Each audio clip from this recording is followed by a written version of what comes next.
حضور اکرم صلی اللہ علیہ وآلہ وسلم کی پیدائش سے صرف 55 دن پہلے یمن کا بادشاہ ابراہا ہاتھیوں کی فوج لے کر کعبہ ڈالنے کے لیے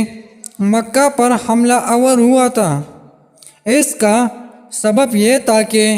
ابراہا نے یمن کے دارالسلطنت صنعاء میں ایک بہت ہی شاندار اور عالیشان گرجا گھر بنایا اور یہ کوشش کرنے لگا کہ عرب کے لوگ بجائے خانہ کعبہ کے یمن آ کر اس گرجا گھر کا حج کیا کرے۔ جب مکہ والوں کو یہ معلوم ہوا تو قبیلہ کنانا کا ایک شخص غیظ و غبظ میں جل بن کر یمن گیا اور وہاں کے گرجا گھر میں پاخانہ کر کے اس کو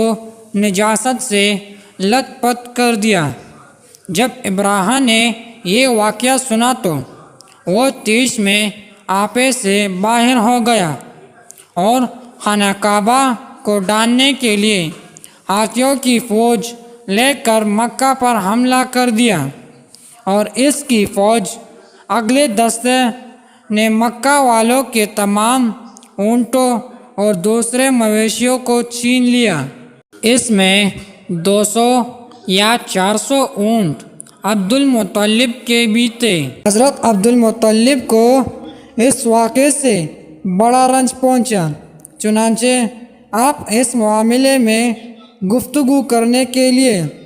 اس کے لشکر میں تشریف لے گئے۔ جب ابراہا کو معلوم ہوا کہ قریش کے سردار اس سے ملاقات کرنے کے لیے آیا ہے تو اس نے آپ کو اپنے خیمے میں بلایا، اور جب حضرت عبد المطلب کو دیکھا کہ ایک بلند قامت، رعبدار اور نہایت ہی حسین و جمیل آدمی ہے، جن کی پیشانی پر نور نبوت کا جام و جلال چمک رہا ہے، تو صورت دیکھتے ہی ابراہا مرعوب ہو گیا اور بے اختیار تخت شاہی سے اتر کر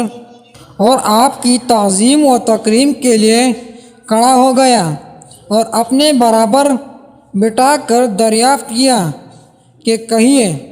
سردار قریش، یہاں آپ کی تشریف آوری کا کیا مقصد ہے؟ حضرت عبد المطلب نے جواب دیا کہ ہمارے اونٹ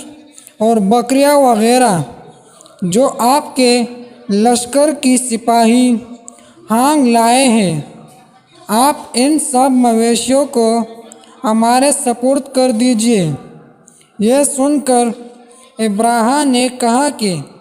اے سردار قریش، میں تو یہ سمجھتا تھا کہ آپ بہت ہی حوصلہ مند اور شاندار آدمی ہیں، مگر آپ نے مجھ سے اپنے اونٹوں کا سوال کر کے میری نظروں میں اپنا وقار کم کر دیا۔ اونٹ اور بکری کی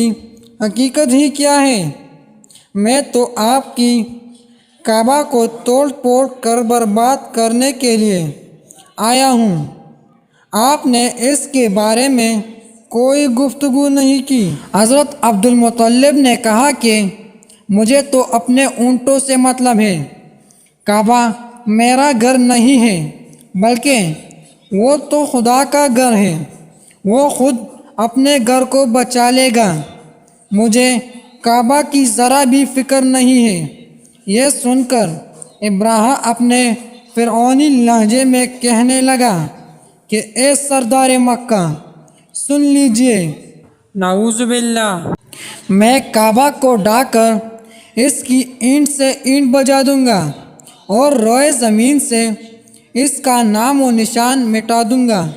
کیونکہ مکہ والوں نے میرے گرجا گھر کی بڑی بے حرمتی کی ہے، اس لیے میں اس کا انتقام لینے کے لیے کعبہ کو مسمار کر دینا ضروری سمجھتا ہوں۔ حضرت عبد المطلب نے فرمایا کہ پھر آپ جانیے اور خدا جانے میں آپ سے سفارش کرنے والا کون؟ اس گفتگو کے بعد ابراہیم نے تمام جانوروں کو واپس کر دینے کا حکم دے دیا اور عبد المطلب تمام اونٹوں اور بکریوں کو ساتھ لے کر اپنے گھر چلے آئے اور مکہ والوں سے فرمایا کہ تم لوگ اپنے اپنے مال اور مویشیوں کو لے کر مکہ سے باہر نکل جاؤ اور پہاڑوں کی چوٹیوں پر چڑھ کر اور دروں میں چھپ کر پناہ لو۔ مکہ والوں سے یہ کہہ کر پھر خود اپنے خاندان کے چند آدمیوں کو ساتھ لے کر خانہ کعبہ میں گئے اور دروازے کا حلقہ پکڑ کر انتہائی بے قراری اور گریہ و زاری کے ساتھ دربار باری میں اس طرح دعا مانگنے لگے۔ ترجمہ: اے اللہ، بے شک ہر شخص اپنے اپنے گھر کی حفاظت کرتا ہے، لہٰذا تو بھی اپنے گھر کی حفاظت فرما اور صلیب والوں اور صلیب کے عیسائیوں کے مقابلے میں اپنے اطاعت شعاروں کی مدد فرما۔ حضرت عبد المطلب نے یہ دعا مانگی اور اپنے خاندان والوں کے ساتھ لے کر پہاڑ کی چوٹی پر چڑھ گئے اور خدا کی قدرت کا جلوہ دیکھنے لگے۔ ابراہیم جب صبح کو کعبہ ڈھانے کے لیے اپنے لشکر جرار اور ہاتھیوں کے قطار میں ساتھ آگے بڑھا اور مقام معمس میں پہنچا تو خود اس کا ہاتھی،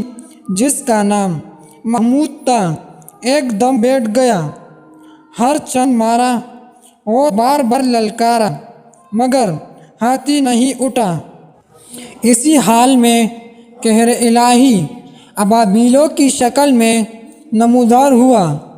اور ننھے ننھے پرندے، جھنڈے کے جھنڈے، جن کی چونچ اور پنجوں میں تین تین کنکریاں تھیں،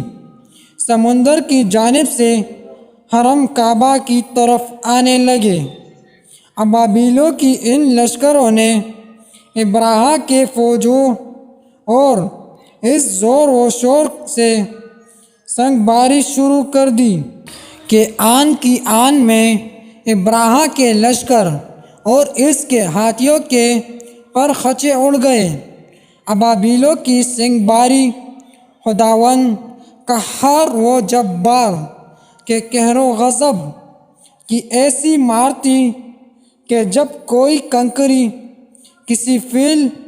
سوار کے سر پر پڑتی تو وہ اس آدمی کے بدن کو چیرتی ہوئی ہاتھی کے بدن سے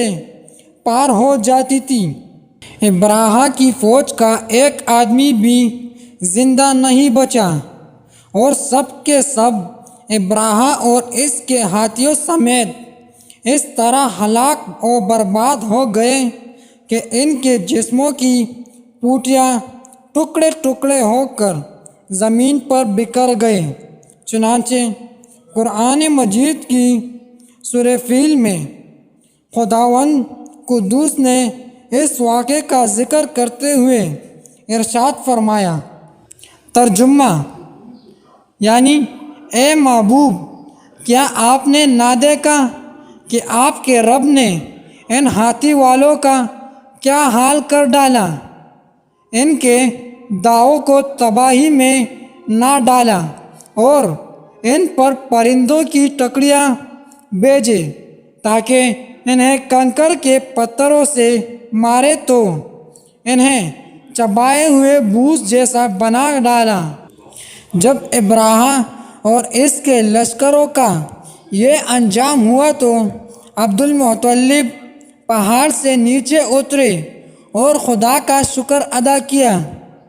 ان کی اس کرامت کا دور دور تک چرچا ہو گیا اور تمام اہل عرب ان کو ایک خدا رسید بزرگ کی